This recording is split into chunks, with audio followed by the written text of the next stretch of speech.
It's Kanan. It's Jesse. And we are the Geeky Saying Couple, and... Well, that didn't work too well. Welcome to our analysis overview of RWBY, Volume 7, Chapter 11, Gravity, and boy, did the title live up to the name. In many ways. This was a lot to process today.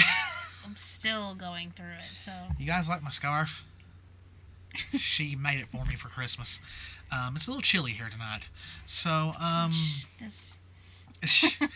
so, yeah, this analysis is actually coming pretty early this week. We wanted to go ahead, and this was such a big episode, so much happened, we wanted to get it while it was still fresh in our minds. That way we can get it up and get the new reaction up. That way it gets disputed and be ready to go next weekend. So, like, I'm still recovering a little bit. How about you? I've been analyzing stuff all day.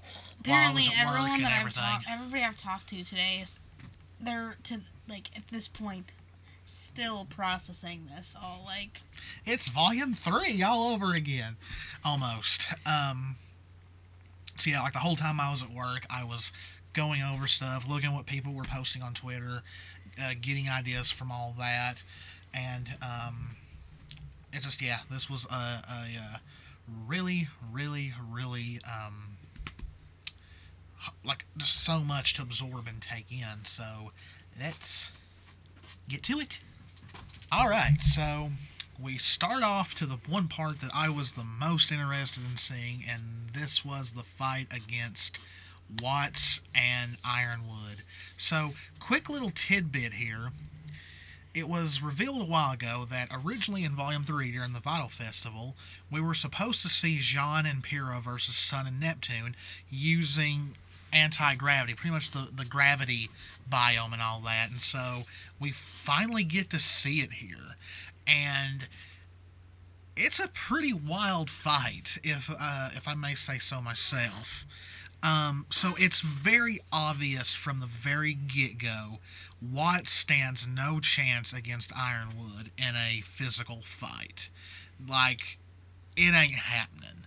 This guy is completely out of his comfort zone. He's tall and scrawny. That alone, just... He may have the fancy-looking gun, but that's about really as far as, like, being physically threatening that he has. Showing he's using it to his advantage. Those fancy little rings that he has. Yes. It's making Ironwood come off the ground. Yeah. And so we get to see a little bit of gravity fighting, which is definitely a first in RWBY. And I noticed in this that now Ironwood has two guns. I'm pretty sure in Volume 3 he only had one gun, I think. And once he runs out of bullets, he was using it to pretty much pistol whip Grimm.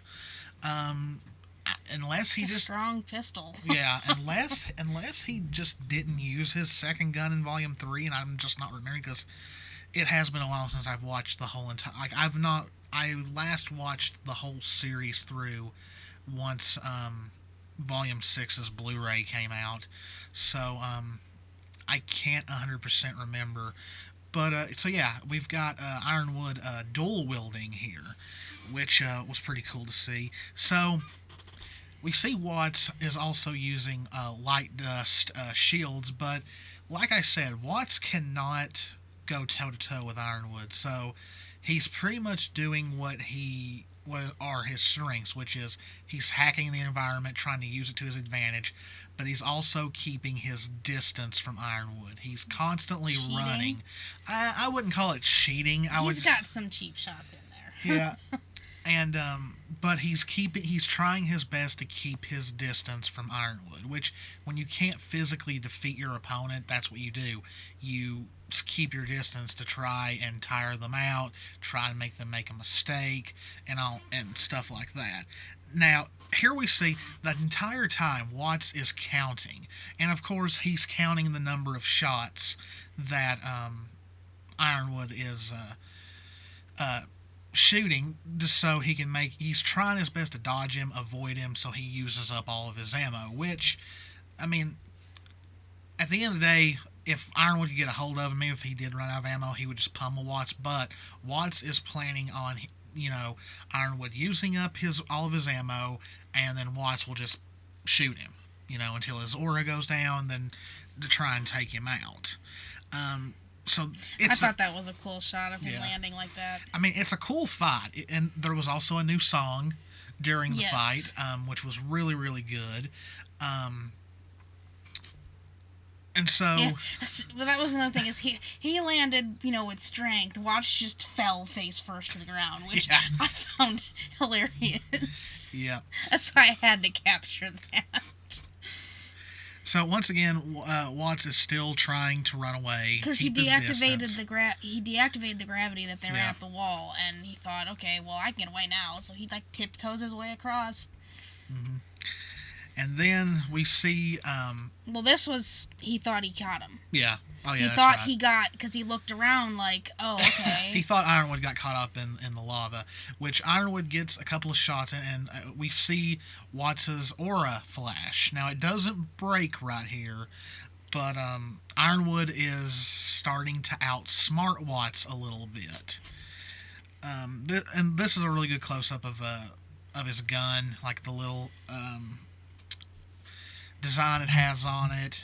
I mean, it pretty much still looks the same way it kind of did in Volume 3. Just a little more detail. Yeah, just a bit more details. And things start to get a bit more physical. I mean... In gravity, this is completely in the air. Yeah, which, once again, was really, really cool to see. This is kind of like, he got tried you. to run away. Yeah, he's like... Nope. Yeah, Try again. Ironwood's like, I got you. This is where it breaks. Yes, his aura breaks. Now, when almost every time we've seen an aura completely break, and it does that, but then you see it shatter. Well, off. But also it's not every character, because we've seen Team RWBY's auras break and all that. But a lot of times when a villain's aura breaks, something ends up happening. We'll get to that in a little bit. So yes, his aura does break, and I think this is where, Ironwood pretty much spears him. He does a Bill Goldberg and spears Watts off the platform. And into the ground. So here we start to get a little backstory. Not full backstory, but Watts says, you never appreciated my genius, James. And then Ironwood says, I gave you everything you could have wanted. To me, that seems like it's pretty much since, Watts was working for them, for Atlas, and he was probably giving him pretty much everything he could to create and that's the only way I'm interpreting it right now. I don't know. That comes awfully personal.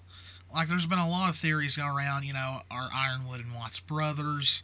But then again, there was Watts and Jocks, if they were brothers, which I would have believed more than Watts and Ironwood.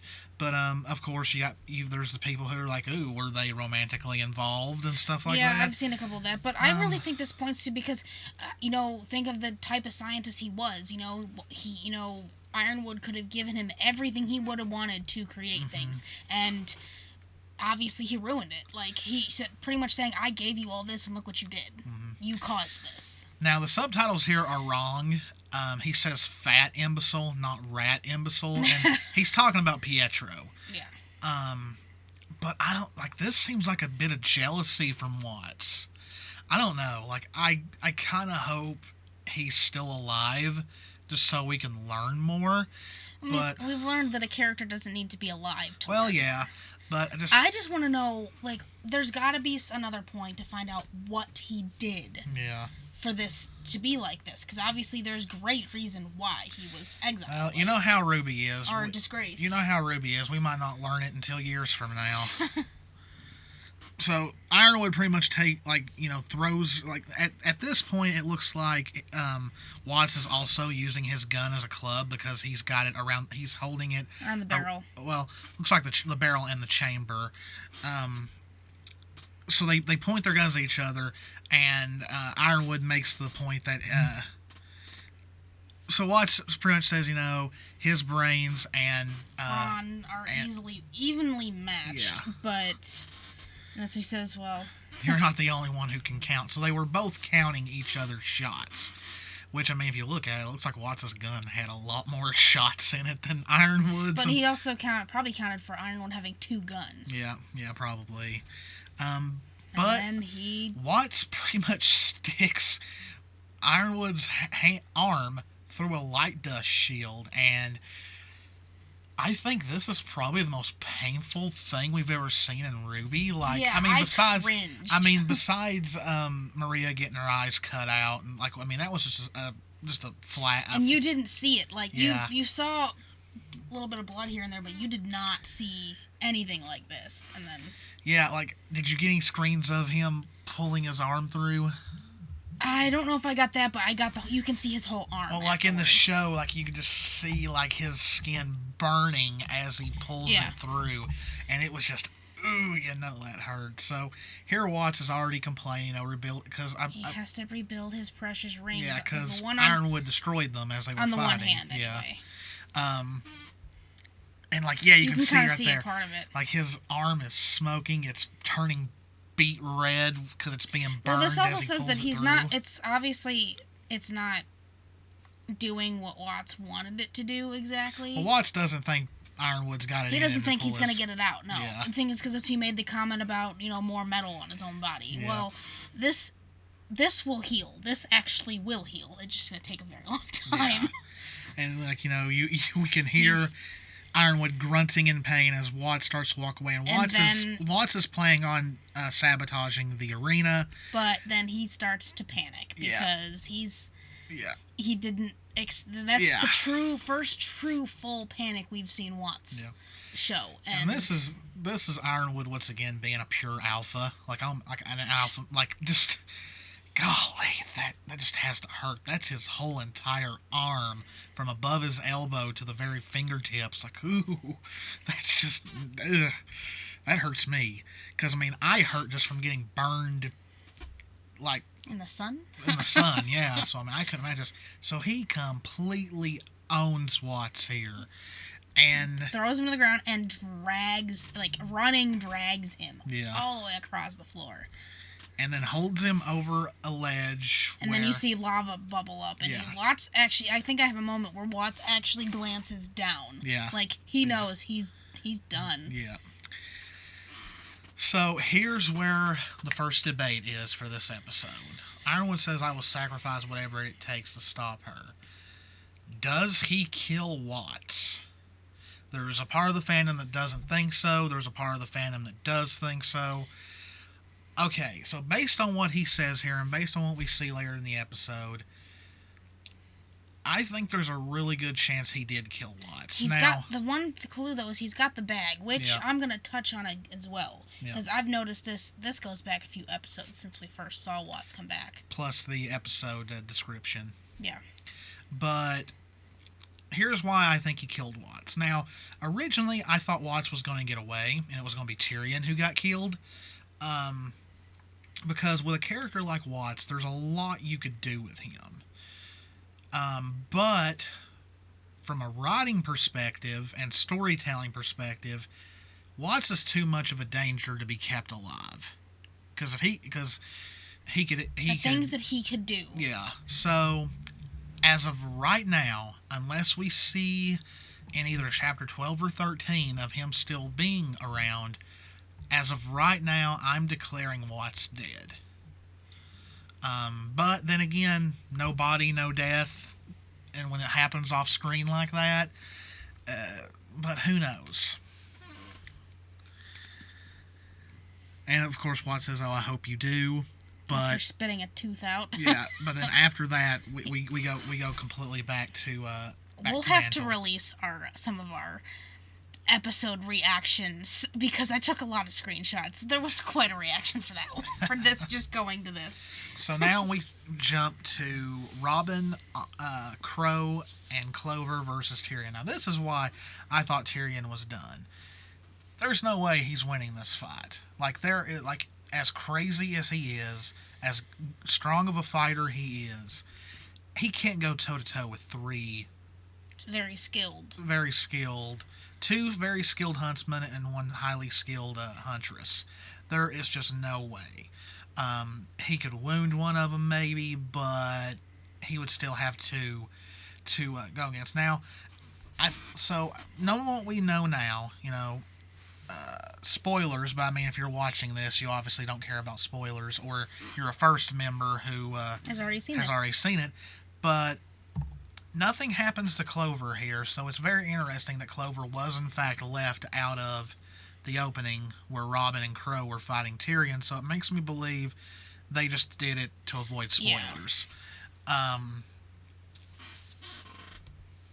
So of course, Tyrion's I wouldn't crazy. say it's cackling. I'd say it's more let's see, what's the word for the crazy laughter? I can't think of the word, but the first thing that comes to my mind is cackling. Oh no, there's a word for it I can't think of. But of course, Tyrion's crazy. He's going to try and fight all three of them. He's not going to give up. Of course, he's not going to give up. He probably doesn't have the capacity to give up. But Crow has been waiting for this. Yeah, Crow is the first one to really attack first. And yeah, we've been waiting for this rematch for a while, because even though Crow technically beat Tyrion, he bested Tyrion at most, he still got poisoned. He still almost died. So quite a grudge there. Yeah. And this fight was pretty wild. I caught that at the right moment. You've got Crow attacking him head on. You've got Robin attacking him from a distance with her arrows. And you got Clover, who kind of like bides his time and then waits for an opening. He's been doing it at a distance, but then he'll come in and out. So he's kind of both. So we got a beautiful shot here of Yes. Crow delivering a knee to the gut to Tyrion. And Crow does some really cool stuff with Harbinger in this fight. So yeah, as you can see, Crow's the one really fighting Tyrion one-on-one right now. Clover is ready. He's ready. I think he's waiting for an opening, and Robin. He keeps going for his tail. Yeah. So that's what I think that's what he kept waiting for. Yeah, because I mean, his weapon is a fishing pole, for goodness sake, so he'd be good at that. And of course, Robin is firing from a distance. So we just got some really. Now here's a scene of Clover getting involved. It's a really good close quarters fight because we're in an alley. It doesn't go anywhere beyond this alley.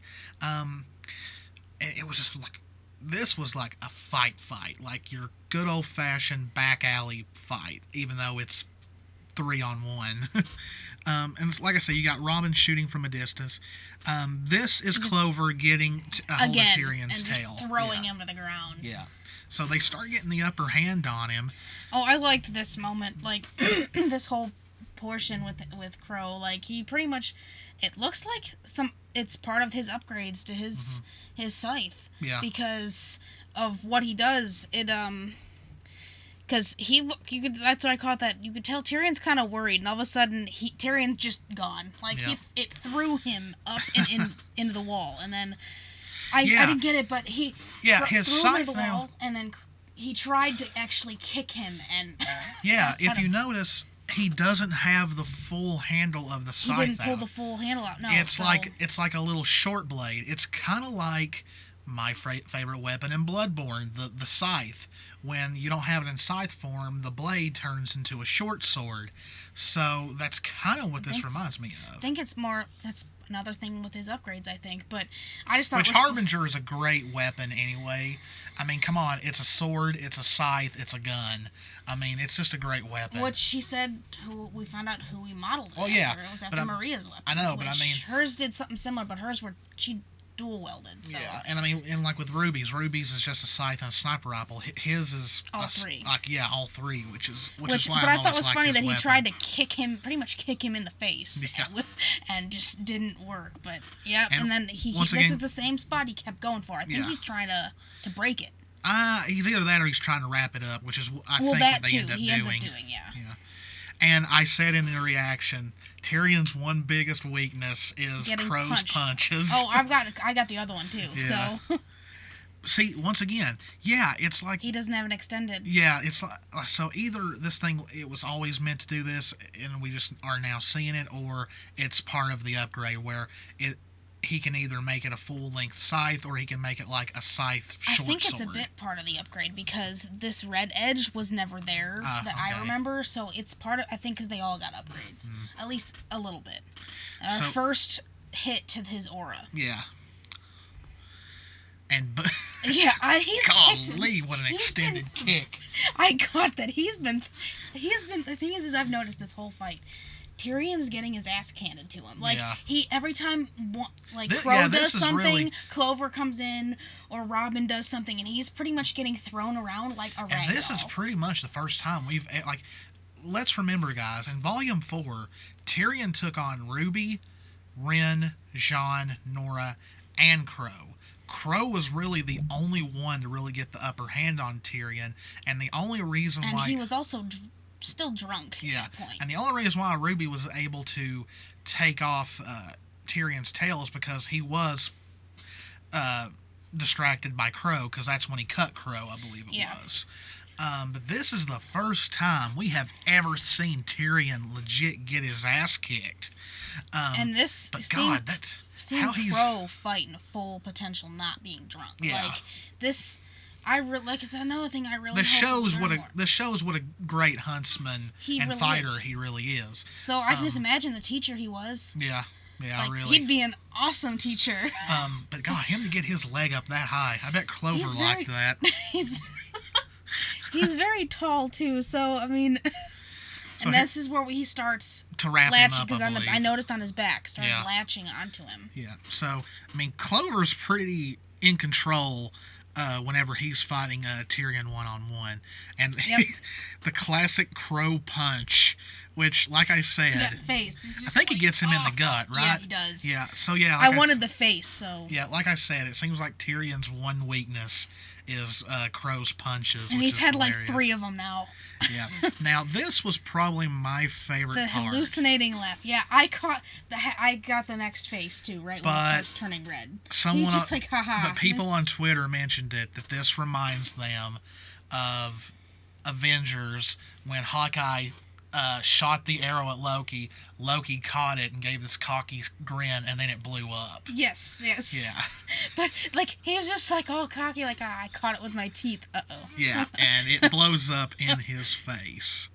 And his aura breaks. And he just kind of laughs, like... Yeah.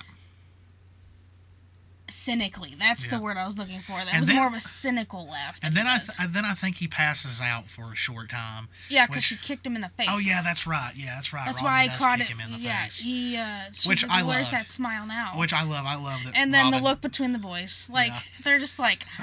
I love that she just walked. I love Robin. She's my favorite new character. And Christina V has done an amazing job voicing her and delivering what kind of character she's supposed to be. And I love the fact that she just walks up and kicks him right in the face and knocks him out and says, smugly, "Where's that smile now?" The cocky personality that she brings, because she does the same thing with Mars too. Mm-hmm. Like, it's just. The character she brings that to life with, it just fits so well. Yeah. So Clover calls in a prisoner transport for them to take Tyrion in. So here we see Ironwood walk in, his arms wrapped up, and kind of in a cast-like thing. He's got like it's like a brace or whatever. And a brace around it, and then he's got the bag. He's got Watts' bag. So this is where we don't know: is Watts dead or is he captured? We don't know. A particular character says something here later that might give us a little bit more intel, but as of right now, until we see something in either Chapter 12 or Chapter 13, hell, we might not see it until Volume 8. Until we see something or we hear Ironwood come out and say it, I'm going to say he killed Watts. That's what I'm going to go with. So he walks into his office and he looks panicked. We don't know why right now. Yeah. But he calls Winter. Winter is directing students right now. And he asked her, did anyone come into the school grounds while he was away, which no. But she looks worried, like and she we don't hear what is said, but we eventually do know what was said for her to be running inside. And Look who's watching her. And Winter has major death flags right now. Which later in the picture I caught, I'm hoping it catches before we get to that point, because at this point Cinder's watching, pretty much, like she said, now show me where you're hiding her. Yep, she's looking for the Winter Maiden. Yeah, she's waiting for her for someone to lead her there, but I'm kind of hoping something stops that. I'm still wondering, can she really take the power of more than one maiden inside of her body? I think it'd kill her. You would think so, but plus the fact that she's slowly turning into a Grimm, it's going to kill her. Yeah, so Cinder is more than likely on her way out this arc. Like I've said in other videos, Jessica Nigri's only signed on till Volume 8. If that has changed, I don't know yet. If anyone has heard anything, please leave in the comments below or tell me on Twitter if we know anything. But so far, she's only signed to Volume 8. So next volume may be Cinder's last hurrah. But we'll have to wait and see. But very ominous. She's been in it long enough at this point. Oh yeah, she's been around since Volume 1. So she's starting to hit where she needs to meet her end. So And it's very ominous, the red glow at top of the wall there and all that. It's a very ominous look. So Penny is then called back to Atlas. We don't hear what. No, we don't hear what's said, but she says affirmative, and she flies back to Atlas. Pretty sure at this point, just because of what we see, I think it's Winter that calls her back. It's either that or Ironwood giving her orders. And then we learn that everyone is being called back to Atlas. But, did you get it? Yeah, the evacuations in Mantle are still going on, but we don't know if the Grimm threat has been, at least lowered enough to where they're not needed, or if there are still Grimm running wild in Mantle. And this kind of also fits with the point that you were saying about, the airship with Blake standing on it, and they went with them. Which I was completely wrong about my theory on that. Yeah, well, my point was, you mentioned, about if they're going to go back and then come back again for another transport. No, that just proves they were all going to be staying down there till the evacuations were pretty much complete. Yeah, I originally thought, I could have sworn, but then again, when we were reacting to Chapter 10, we were tired. I probably heard something that really wasn't there, but I thought it sounded like that Blake and Yang were going to accompany those civilians that were in that airship back to Atlas. Mostly because whenever you have a situation like this where you're evacuating people, there's always soldiers or something on the craft with the... And there was. Yeah. So I thought maybe Yang and Blake would go to Atlas, Yang would catch a glimpse of Neo as RWBY, them investigate, it lead to Yang versus Neo Part 2, which I'm sure we'll get at some point. Maybe not this volume, maybe Volume 8. But, yeah, I was completely wrong on that. So... This is where things start to get a little interesting with Elm. Yeah, she says, you don't have to understand orders or like orders, or you just follow them. Like, the one problem I have with the writing of the Aesops is, in one episode they're super friendly, and then the next episode they're like this again. Elm's not acted like this since Chapter 4, I believe it was, when they were talking about, how they weren't really friends. Yeah. So... Though there's the later picture that we have, there's a little bit of some indifference there in her face. Now, I don't know if it's because Harriet's there or what, but since the beginning, we've seen how serious Harriet is with things. And which sucks, because Harriet was my favorite member of the Aesops, but... Elm and Meryl are mine. Clover is slowly becoming my favorite. Another, but and we've got a little theory on the traitor theory once we get to the picture. Yeah. But see, Elm's, if you see, she's really serious about things, but the looks in her face are showing, okay, well... Well, Harriet looks kind of indifferent as well, but... But later her face goes back to the, the usual... Where the heck are Blake and Yang? They're the only two I don't see that are back there. Maybe they were on that other ship. They might be, but all the ship was pulled back, so... Yeah. And then John, pretty much, this is where they split up. Yeah, they're going to go... Juniper's going to go for Oscar and bring him, and the others are going to see the general, so... Yeah, Blake and Yang are nowhere near in sight on this, so they must have just gotten in that ship. They must, yeah, because they would have been near a ship. I'm half right. I'm going to claim being half right at least. So then we see the black chess piece, which the moment I saw that, I knew what was wrong with Ironwood. At first, I thought maybe there was someone standing there, which, would have been Cinder. But It wasn't Cinder. It was this piece sitting on his desk. Yeah. And so he talks about the fall of Beacon, how on that... The Black Queen... Yeah.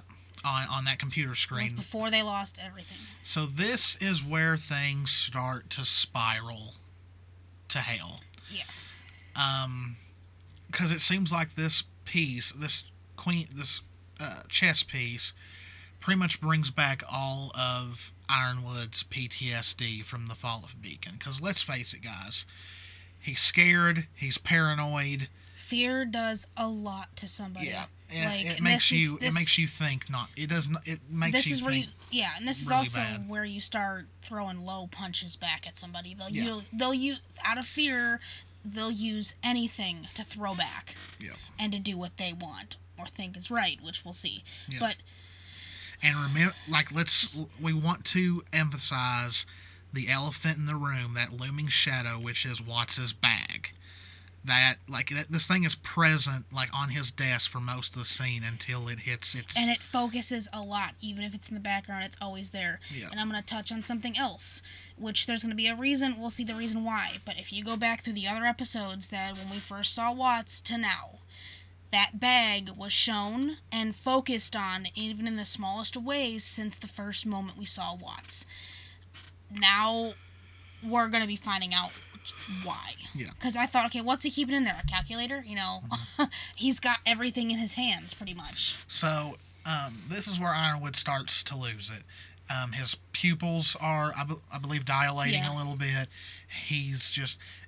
Paranoid Ironwood's coming back. What if Mantle was a distraction? What if this was all... What if we've all been played, And the one thing that plays back is what he's not really realizing is the same thing that RWBY and everybody else has said. What is Salem's goal? Mm-hmm. To divide us. Mm-hmm. Okay, Mantle wasn't exactly a distraction. It was something that needed to be done and stopped. Clearly, well, it wasn't a distraction. Well, it's a little bit more of dramatic irony. We know what's going on, but the characters do not. Well, yeah, but... And the thing about, he's automatically thinking that, which right now RWBY has not brought up Cinder, but he's thinking it's all being planned by Salem and her people when Watson, Tyrion, and Cinder and Neo are working on they're not working together. For the fact that Cinder is not even a part of it. She didn't go back to Salem. She had nothing to do. Which Salem didn't comment on. Yeah, I know. Cinder had nothing to do with the attack on Mantle. That was all Tyrion and Watts. Cinder even said last episode, I can't believe those idiots beat us here. Because Vacua was supposed to be the next target. So, this is pretty much Ironwood's paranoia just coming out. Yeah, and jumping to conclusions when really the two groups of villains have had nothing to do with each other. And he's blacking out everything that they've talked about, even with Team RWBY. That we just saw an episode ago. Yes, and he was understanding, okay, yes, Salem wants to divide us. This, yes, this needs to be taken care of. He's pretty all much... of that's gone at the moment. He's that's all in the back of his mind. He pretty much goes against everything he said in his speech in the past episode. Yes. And RWBY notices. I'm so happy that RWBY put it together this fast, because out of the main four, the only one that really has a lot of interaction with Cinder is RWBY. She's, since episode 1, the very first episode, has seen Cinder. Yeah. So even if she didn't know who Cinder was by episode 1. But using glass, using fire or dust in clothing. Yep. The glass was a huge thing, and she knew that from Cinder. So. Yep. Which, of course, the Aesops have no idea what's going on right now. This was Cinder, And it's just like, And then Yang goes, she's alive? yeah, and she's here. I loved Barbara's voice acting right here, because the way she says "and she's here," it almost didn't sound like Barbara in a way, like the way she made Yang sound. Um, so yeah, okay, so here's where things start to get really bad. This is where he starts Yeah. low, like pretty much throwing low punches and stuff. So Blake says, we're with you. Are you with me? Now, I made a post on Twitter, saying that, I think people are being a little too hard on Ironwood. Because he's scared, he's paranoid. He's acting in fear. Yeah. But it's kind of hypocritical that a couple of episodes ago, he really didn't care that they had lied to him. Like, he almost came off as understanding why. Especially like when Oscar... Because he's done it. Like, yeah. He's finally understanding, especially the things that Oscar's saying. And the fact that he decided to team up with Robin and all that, like, he probably didn't care how she found out. But now, all of a sudden, it's a problem. It's an issue, because he's going to throw anything out now. Yeah, so because fear and paranoia will do that to It's fear, paranoia, and a little bit of hypocrisy all rolled into one. They're not falling in line, so a little bit of anger there, too. Like, and poor Blake's ear. Like, I love how animated her ears are now. Somebody made a point on Twitter, and I really wish I could remember who said it, but the things that were said and her reaction, this is very familiar to her. Yeah. This, like, are you, all that, the things that were said, and she backs up. I mean, she doesn't react the way she she did in the past, but this is still a stab towards that. It's like... And some people claim she's not an abuse victim. You all need to... I ranted a little bit today on that. Yeah, and you know who you are. If you're one of these people out here saying, Blake's not an abuse victim, shut up, okay? Because trust me, you've got a victim of abuse here, and you've got a guy who is a psychology major. You're not an expert. You're just an idiot trying to make yourself look good. Just stop it. It's not a good look, and it's not making you look good. Yeah, this plays into that. Like, she's recognizing things that are happening, and she just... Yeah. It made me sad. And then... But we see the others, if you look in the background, even Elm's like... Okay, I can't read Harriet enough, but even, like... Vine shows... You can't read him, but you can show a little bit. He's just like, wait. But Marrow is completely... This is a little much for Marrow. Like, this is going very fast downhill. Like, and then you can see she backs up. Like, yeah, I love this shot of the four of them, though. God, I keep on forgetting how much taller Yang is compared to all of them. She is quite a little bit taller than Blake, which minus the ears and the heels. Like with the heels. That she's like my height. You're pretty much saying when they do kiss, Blake's gonna have to... And it's gonna be adorable. It's gonna have to stand on her tippy toes. Yes. The bag. Yeah, the bag. The bag is always shown. So he asked who told Robin about the global community. Which, remember, last episode, this wasn't an issue. And so they're all wondering. Look at poor Marrow. Yeah, he's just... And we get a shot of Bumblebee. And they come clean. Yeah. I think it's Yang who speaks up first. And they stand their ground with it. Yes, they stand their grounds. Once again, couple goals. Yang says we told her. And that's so Yang. Like, she's at this point where she's kind of like, I don't care. Yeah, I don't care anymore. You did what? I mean, it's not that big. It didn't come back to bite you or anything, I mean, yeah, it's still letting private military information out. But it's not like they told a major, like... Yeah, they didn't tell her everything. They just told her what was going on. Yeah, they were trying to understand why, to stop attacking the trucks, pretty much, even though she wasn't going to, but... Once again, the bag. Yes. But Yang says, that they were trying to help. I love that. Okay, so yeah, Yang. Okay, I know Elm spoke out, yes, but Harriet's the only one that seems to be getting close and getting in their faces. But I love Yang stands her ground. She glares daggers into Harriet, and I really would like to know what's going through Blake's mind right now, because I think she looks at Harriet first, but then she looks at Yang, and it's just like she's just wondering if Yang's going to explode, maybe, at this point. But yeah, they make a good point that Robin is on their side. And I think one of them says, we didn't know that at the time or something like that. And it's like White says, none of that matters right now. And then Iron explodes. And one thing you got to start noticing at this point, the bag's starting to make noises. Yeah. And he says loyalty always matters. And he's starting to sound a little bit like Salem at this point. Yeah, and this is also where, when I watch back through for these slides, like, where I can see some of the Aesops, like, later picture you'll see some of the indifferent looks in the face. Like, they're going to follow orders because it's their job. Mm-hmm. But there's one, at least, or two, but there's one specifically that, yeah, very vocal, but the look in the face and the body language is like they don't really want to do this. And boom, there she is. Yeah. So you made an interesting theory about the episode description. Yeah. For this episode. I sat there just before this episode aired trying to think, okay, well, who could it be?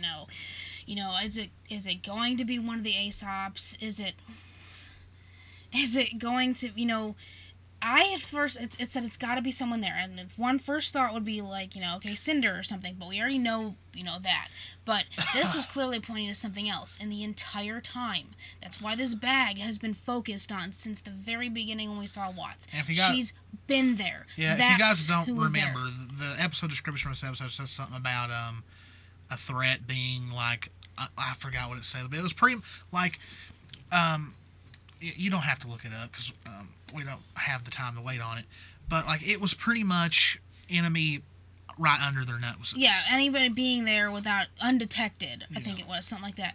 And yeah, Salem and stuff was undetected, but I just felt it wasn't that. And then I started noticing the bag being focused on more and more, and then I don't know if you noticed, but I started hearing the noises. I didn't hear no noise. I was hearing noises and the bag making noises. I'm thinking, something's gonna happen. Like, that bag was focused on too much. Ironwood was kind of dumb to bring the suitcase into his office. That thing could have had like an EMP bomb in it or something that took out all the dust that powers the place or something for all he knows. But yeah, it's the creepy. Seeing everyone's even it's hard to read still, but even Vine has a reaction to this. Like his eyes have widened a bit, and Blake's ears are all the way standing up. Yang's got her fists up like she's gonna fight it. Yeah, I noticed that too. But Harriet looks worried, but look at Elm. She's just like, holy shit, what is that? Like. And then we hear her voice, General Ironwood, and it's just like we thought we were free of this creepy thing because we've not seen this thing since Volume 5. Lionheart. Yeah, since it killed Lionheart. But these things are really creepy, and I'm not sure what you think. When I saw this, I'm thinking, I'm not sure what you're gonna think you're gonna do with that. But he looks worried. He looks really worried, and there she is. It looks like to me she's wearing something like it's almost like she's wearing like a Grimm outfit, or her skin looks. She's grim. got a dress-like thing on. Well, she's always worn a dress, but it looks like on the back she's got these spikes or whatever. Yeah, her outfit's changed. Well, everyone's had an outfit's changed, so. Yeah, but there's the goddess Salem in all of her glory. So anyone that's just finished Salem as an outfit, you've probably got a new one. Well, yeah, let's wait until we see her like in person.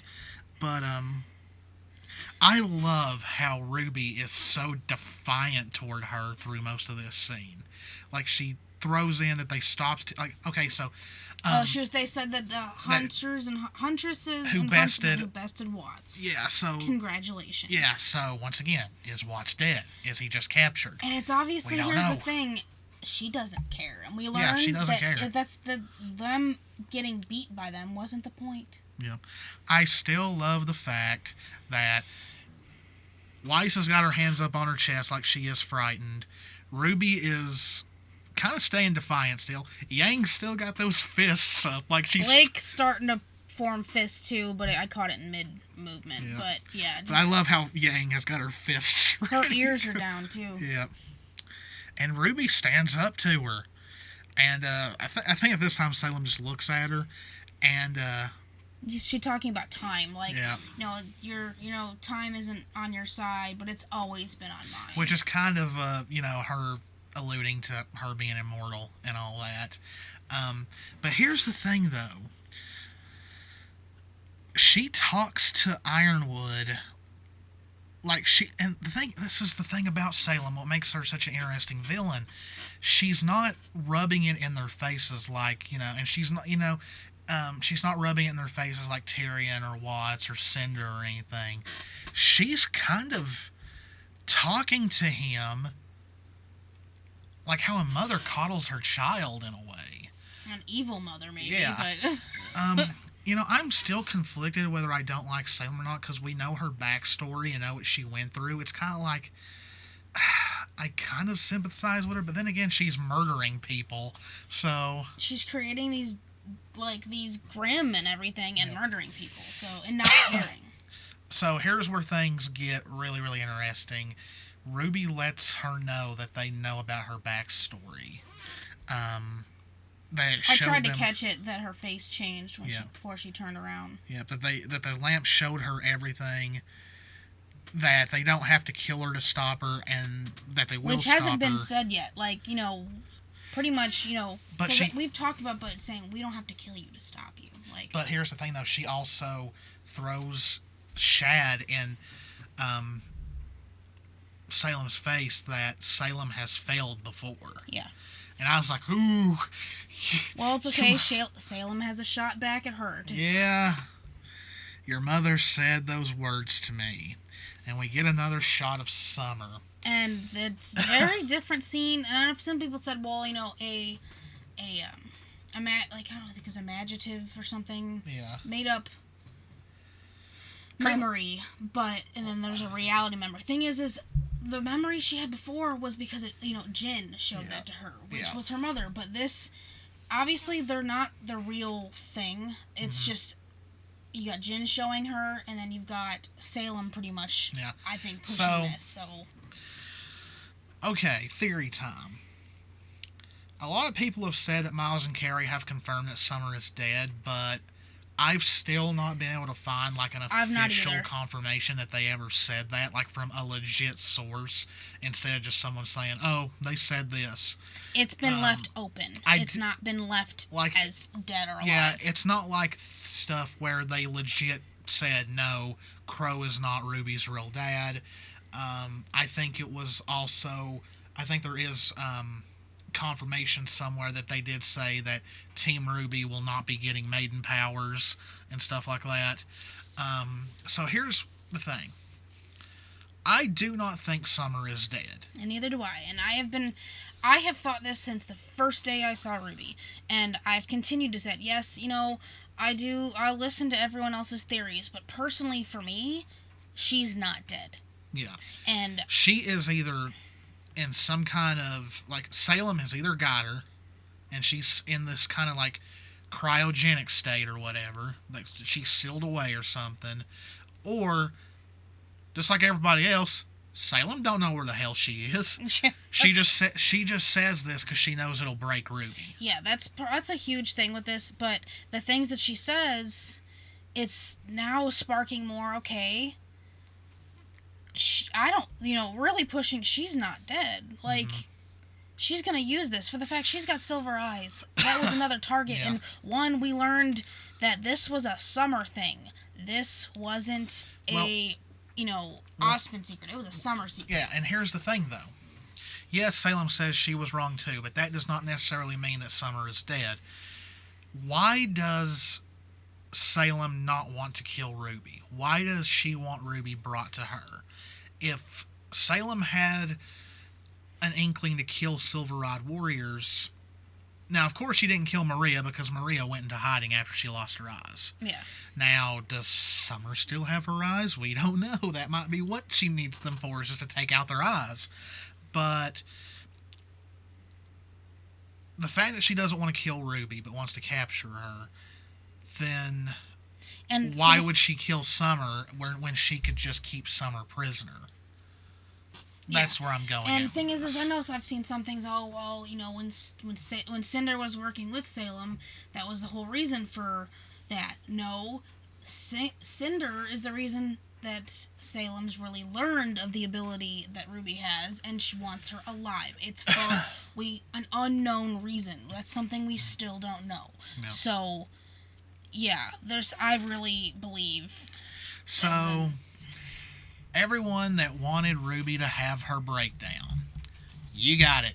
I hope you're happy that this precious being cried and crumbled to the floor. So yeah, Ruby, and like her silver eyes start to activate. Sparking. They started activating sparking, and then you can also hear it when she grabs her head, like sparking like sounds, like it was her eyes were still doing it. Like it was, and it's messing with her head, and I can see that. Like, it's a really cool but creepy picture. It's like Cora. That's what I thought of. So she falls to the ground, holding her head and all in. So, to all you people who say Yang doesn't care about Ruby anymore because apparently she can't love her sister and have a girlfriend at the same time, there it is. Ruby is laughing at you right now because they're pretty much telling you you have no idea what you're talking about. Okay, so... Okay, we completely skipped over the fact that Ironwood told Weiss that he's already sent Winter to claim the powers of the Winter Maiden. I thought that slide was in here. No. I'm sure it's already happened by this time. I'm sure he's already told her. If not, it'll be there, but... I mean, if it happens after this, then this throws a lot of people's theories out of the way. But in case we did just miss it, Ironwood does tell Weiss that Winter is on her way to claim the powers of the Maiden. So, I mean, is Winter going to kill this old woman just to get her powers, or are they going to throw her into that power transfer machine? But I found it very, very interesting that Yang is holding a crying Ruby. Weiss is just standing there, but she could also be dealing with the shock of what is going on with her sister. Yeah. But Blake kneels down and trying to find any way she can to comfort both Ruby and Yang. And Yang looks at her. Looks at her, and then as soon as Marrow speaks, she looks in Marrow's direction. Yeah. It was a very, very quick moment, and this was the only way I could catch that. Blake looks at Yang as well. Is this the only, did you also get the screen where you can see them from behind Ironwood? I'm not sure. Let me see. No. Okay. Well, I want to talk about this a little bit. Now, I could be looking into things too much, but a lot of people have complained that the weakest link in Team RWBY is Blake and Ruby, that they don't interact a whole lot. And yeah, they haven't. I mean, they talked a little bit to each other in Volume 1. Then after that, they didn't really interact until Volume 6. We got a few little interactions in this volume, like, Blake telling Ruby that they would follow her lead. But here's the thing, though. Now, if Weiss had also done the same thing, was crowding with them, between Blake and Yang, I wouldn't think anything about this. To me, RWBY is so story-focused. Almost every action has a reason in RWBY. So I do think they threw this little part. I mean, of course Yang would comfort her baby sister, who is um, breaking down. Now, if Yang had just stood there, then yeah, I might have a problem with that. But I think Blake actually puts her hands on Ruby as well. Yeah, like we just don't have the it was hard slide. To catch.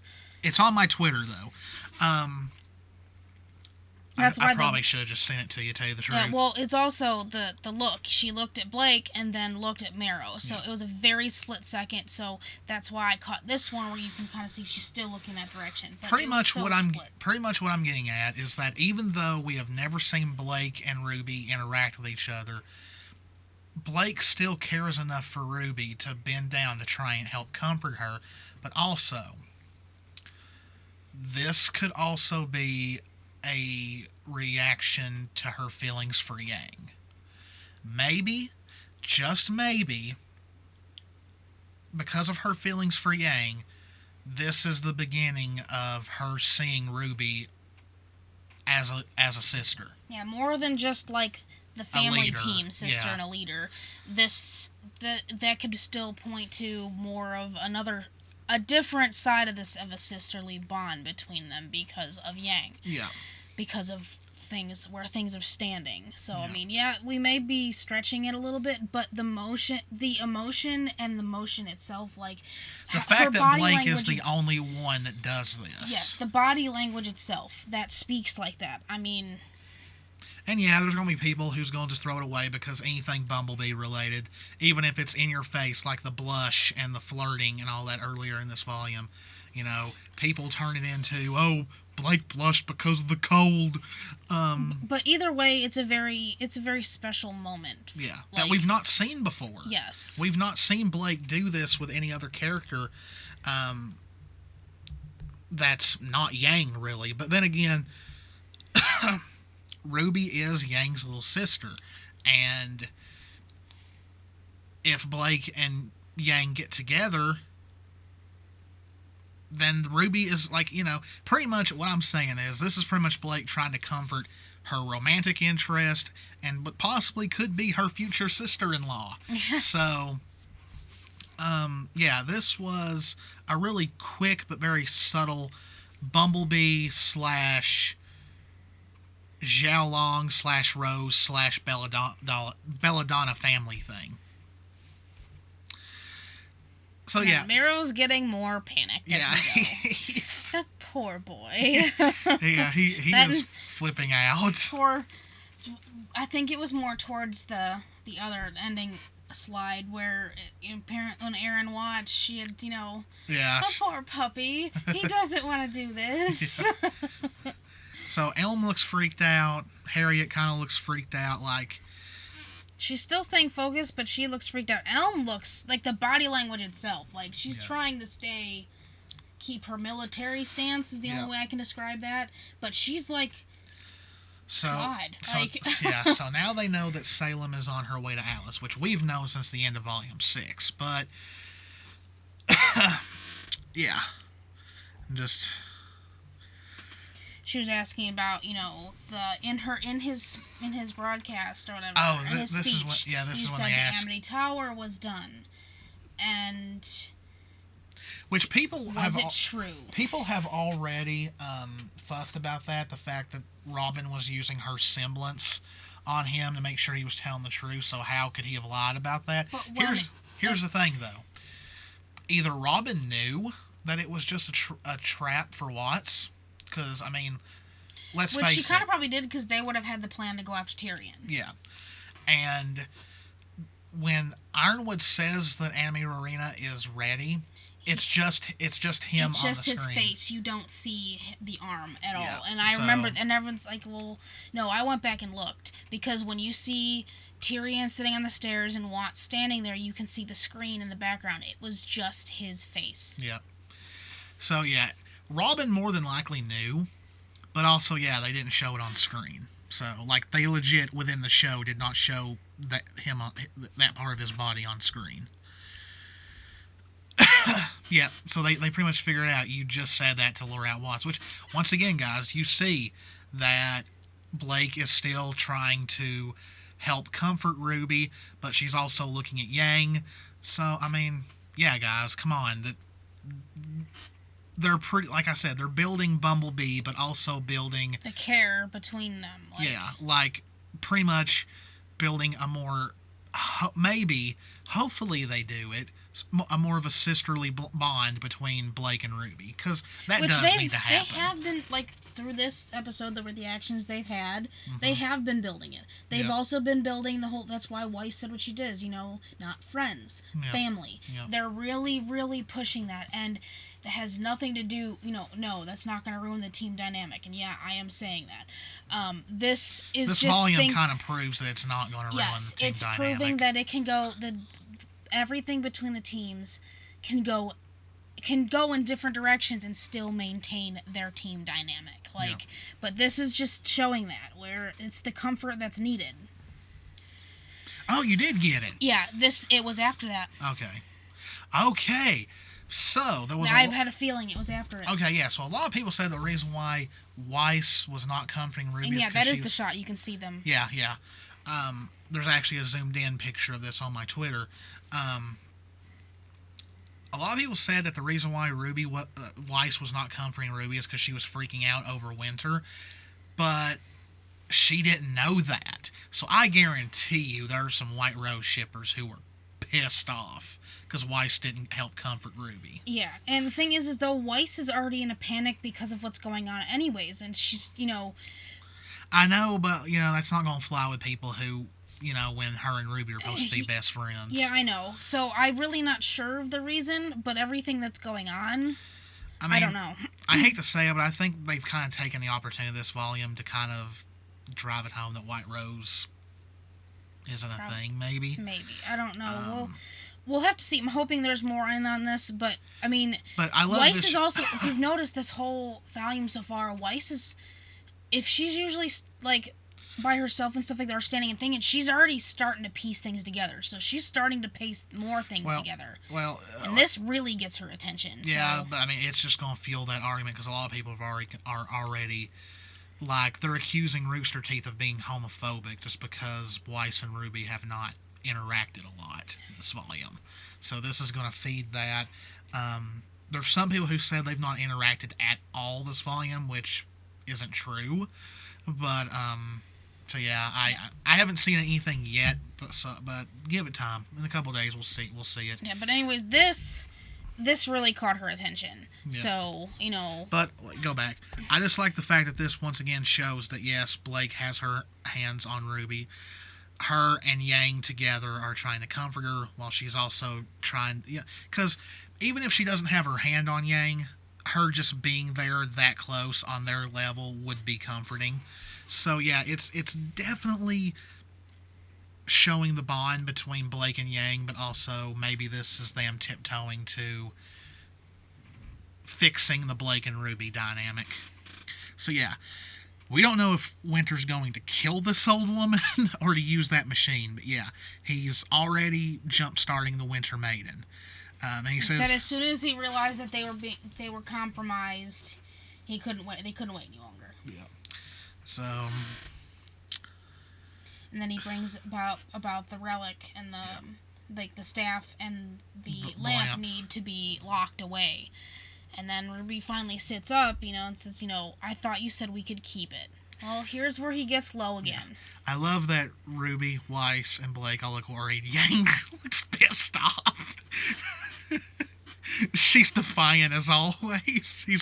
She's about done with Ironwood stuff.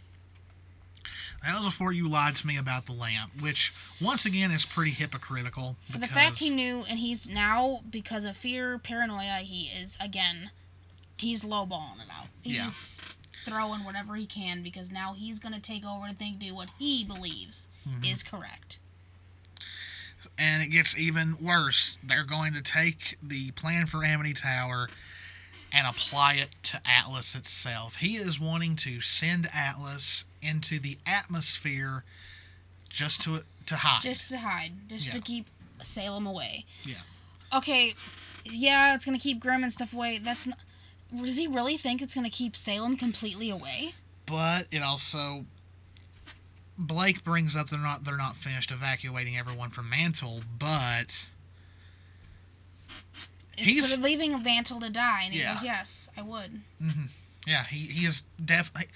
Okay, I'm so... Like, yes, he's being driven by fear and all that, but, I mean, still, to the point to where he just pretty much wants to run away and leave people to die just to save... Try to save Atlas. Yeah, it's just... It's not good. And, like, they're all horrified by this. And Ruby brings it up, which would help at least oppose Salem, and that's that they could reunite the world. You know, they could even, you know, others could help us. They could call for help. I mean, but nope. And then that's when he turns around and throws this out. Yeah, about making tough decisions. And Blake goes, yeah, you're right. I love that Blake did this, because... Like, she's finally not looking worried anymore, and she's getting that defiant look that Yang's been wearing this whole entire time. Yeah, you know, and she thinks the right thing to do is stand her ground. Yep. And it looks like Ruby and Weiss also agree. They all said, yeah, me too. Oh, yeah, that's right, yeah. And this is where you can't really read Vine, but he's pretty much, he's going to stay in that stance. Yeah. Marrow, on the other hand, this is all coming down on him. I've noticed. If you watch the entire scene... like more and more is coming at him, and he's just, to me, part of me thinks he's rethinking some things, like why did I do this? Yeah. And then we've got Harriet, then she just pretty much asks for orders, and then she keeps saying, well, we ran ourselves ragged. Mm-hmm. Now Elm, I don't know, like, she's going to stay, like, from what I've noticed from here, like, earlier on, but from here on, her body language and facial expressions kind of start changing things. Like, she's indifferent, but she's going to maintain because it's her job. Yep. She's going to do it. So that's where things are starting to go. You can tell in her eyes she's unsure of this, but she's not going to speak out against it. No. She's going to side with Ironwood to prevent anything else from happening. And then... I love this part from Yang, and the fact that Barbara's voice cracks... As she says, it's just... They worked well with them. Like, mm-hmm. They were working hard with them. And then for them to turn around and not want to side with them at all. Like... Yeah, she pretty much says, you know, you can't focus on one single fight. Your huntsmen and huntresses, you know. And I love that. And the whole time, Blake's looking at Yang. Because, like... the one single fight, that was Vine. Oh. Yang had says you can't back away from a fight. Okay, yeah, that's right. And he's like, you can't focus on one single fight to win a war. Well, when this fight's leading into the war, you need to do whatever you can to help bring it down instead of an all-out war. Like, they're not getting the point here. Like, and then she asks what the council think. Nothing. Once I declare martial law. Yep. And then... Yeah, Weiss pretty much. I don't know if she's lost all hope, but she's like really disappointed at this point. Like, it's not looking good.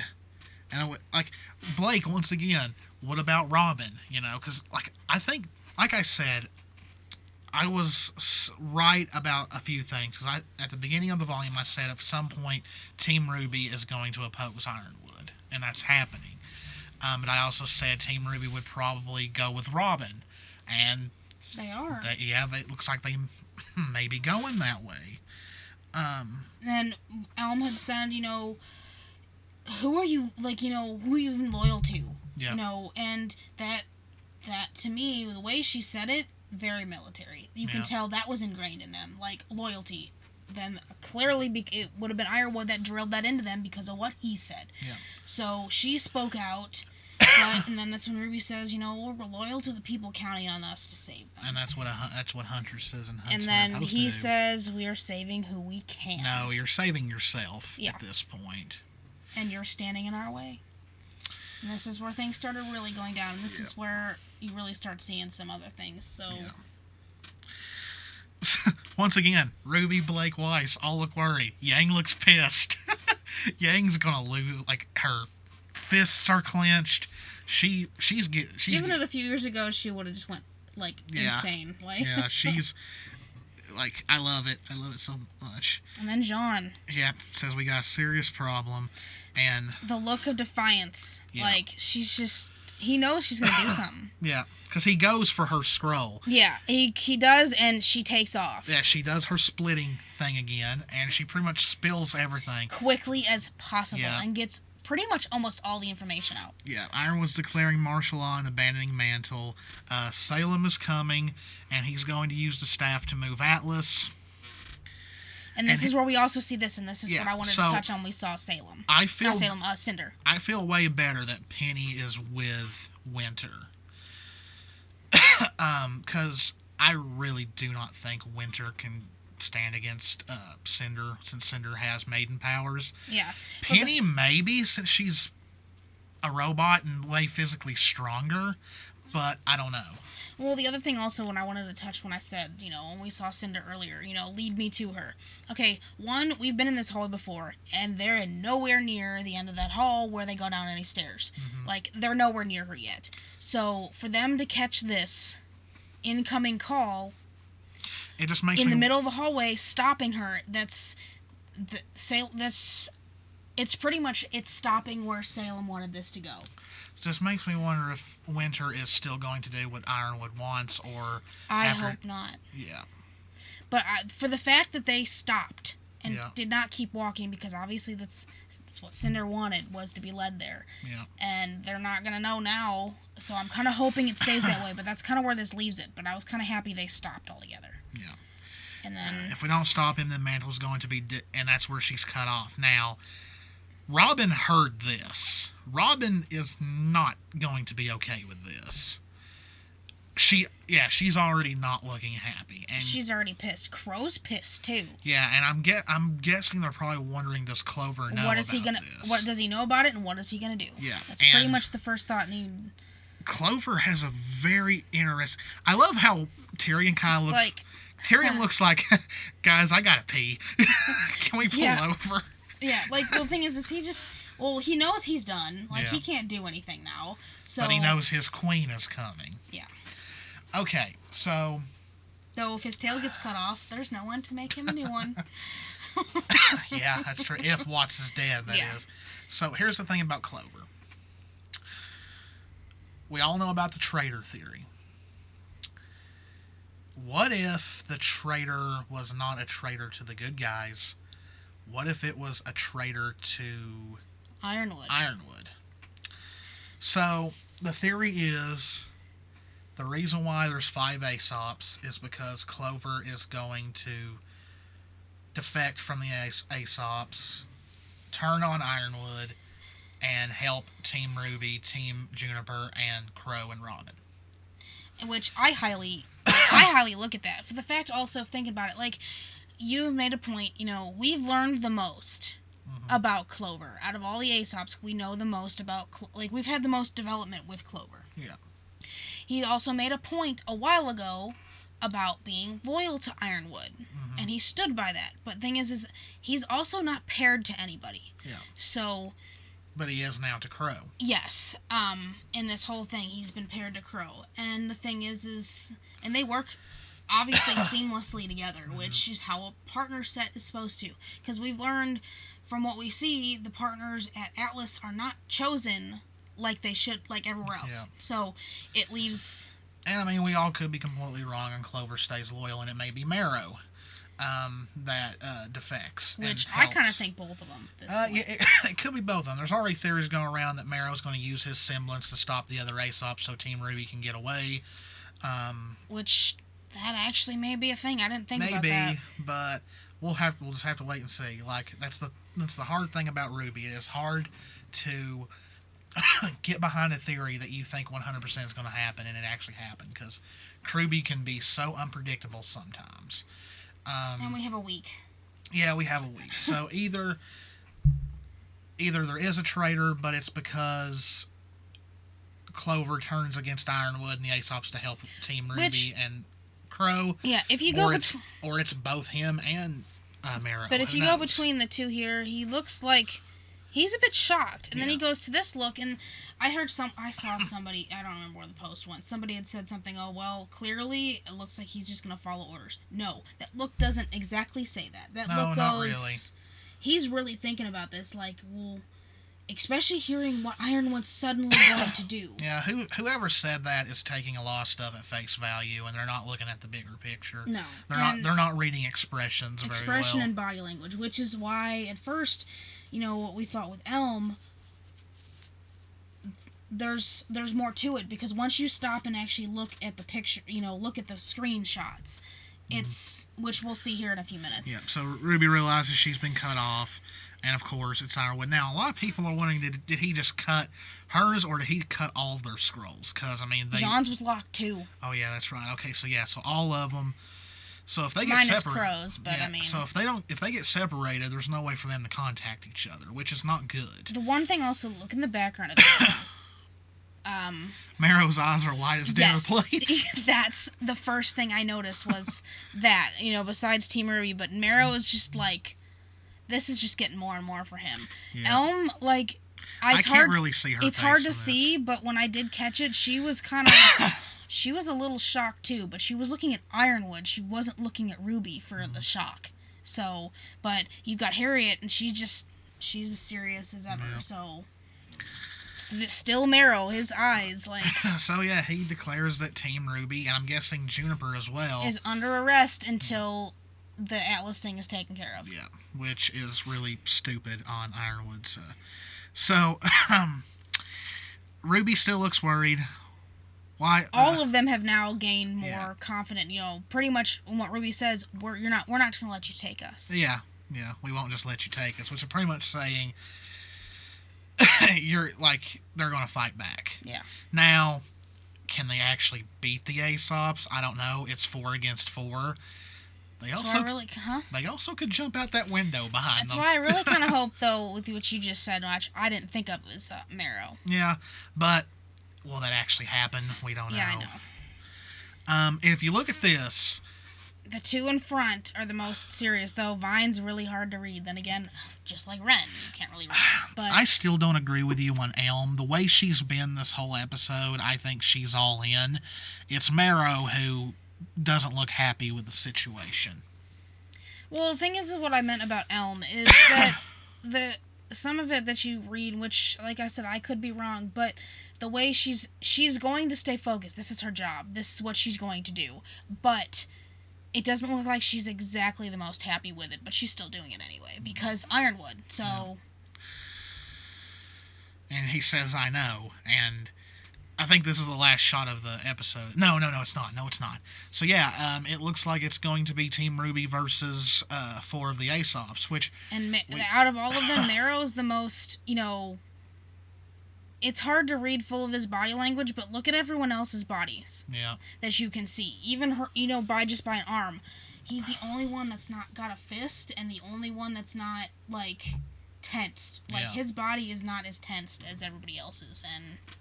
He's not, and everyone else is ready to pretty much fight if they have to. He's not. Yeah. He's just, he doesn't want to do it. And that's exactly what Aaron and Poe had said. Puppy doesn't want to do it. Yep. So yeah, you're right. His scroll is locked, and tells me they're probably under arrest too. Yep. So Nora asks him. I think she asked him if he was able to tell her. And Oscar's gone. Yeah. And these crappy tin cans are in pieces on the floor. Which means Neo got to him. Or like someone else put, guys, Oscar's fine. He just went shopping again. Yeah. Which I know that's probably not it, but I found it really funny. All those theories that I think that was the holiday finale too.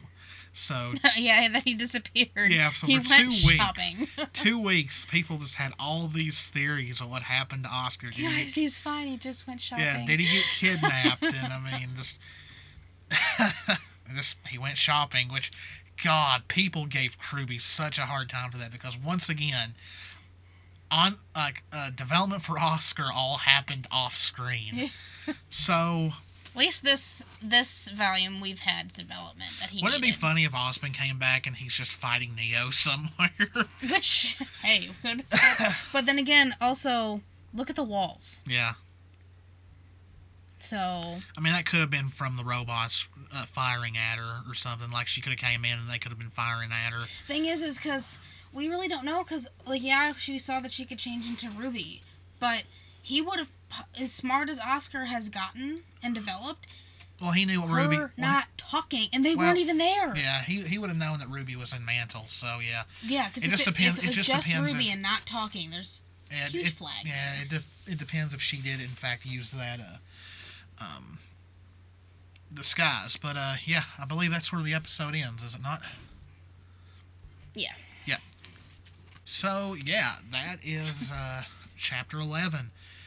2 episodes to go, and we've got this much going on. I have no idea how they're going to wrap up this season. If we end with Salem and her monkeys arriving, I'm going to be pissed, because that's going to make the whole hiatus like yeah, it's going to be awful. So I'm still going to stand by my theory that we are not going to see Salem and the flying monkeys arrive in Atlas until Volume 8. Because the whole Aesop's versus Ruby and all them, that could last for 2 episodes. Yeah. So, yeah, I do not know how this is going to happen, but this was just a great episode. They've really hit it out of the park this volume. This is probably my most favorite volume in RWBY so far, and it's not even over with. Just Volume 7 has been nothing but building us up for most an episode and bringing us down at the end. And, well, we've had no build-up, at least. No happy build-up at the last few ones, but... I really wish the heroes could get more than one volume of having victories. Volume 5 and 6 were back-to-back, and they kind of were both victory-like, so... Yeah, that kind of fits the... something, like... Well, I don't know. Like, this whole volume screams Volume 3. I don't know if a main hero is going to get killed. Probably a few of the Aesops may get killed. I don't know if anyone on Team Juniper is going to die again, since they don't have the plot armor that Team RWBY has. Nothing's going to happen. Like, as far as death goes, nothing's going to happen to Team RWBY. They may get physically injured. Like, Yang and Blake both already proved that. Yeah. But they can't die. Especially not this. Like, at the end, could one of them die? I don't know. But they're... kind of take out also the name of the show. Well, if one of them died toward the end of the series. I mean, like if RWBY sacrifices herself to... That's a common theory, that RWBY sacrifices herself to defeat Salem, but I don't think that's the way they're going. It just doesn't seem that way. They're actually just kind of teasing that it's going to be RWBY herself who defeats Salem. Because, Salem's technically, part Grimm, at least? So, you would think the Silver Eyes would have an effect on her. Yeah. But, hey, she may be immortal, but that doesn't mean she can't be turned to stone. That's true, because of, being... Because what do Silver Eyes do? They can destroy Grimm, but they can petrify them as well. So, if... Cinder... Oh, yeah. That's... Cinder is turning into Grimm. Yeah, but I'm feeling it's slowly getting worse. I have a feeling she'll just disintegrate because she's not immortal, but Salem is not immortal. Is immortal, so... An eternal stone? Yeah, you may be able to live forever, but if you get trapped in somewhere, like Garlic Jr. in Dragon Ball, he's the only villain to successfully wish for immortality, but he was locked away in the dead zone. So yeah, I might actually post that theory on Twitter, see what happens. Because, technically, doesn't she count as Grimm in a way? In a way, especially because she pretty much was bathing herself in that pool of, whatever that is. Yeah. Death. Yeah. So, that was our analysis for Chapter 11. Oh, look, we got less than 2 hours, so we wrapped it up faster than Callan Hunter. And that was 180 slides. Yeah. Which we didn't focus on every single one of them. No, and there was a few that I know I missed, but the point was still brought up. So, yeah, great episode. Great fight between Ironwood and Watts. I vote that Watts is dead. I also vote that Summer is still alive. And that Clover and Marrow may defect. Also, I think this episode showed a little glimpse of them developing Blake and Ruby's relationship as sisters, tied to, Ruby being Yang's younger sister and Blake being Yang's romantic interest. So, a little bit of shipping there.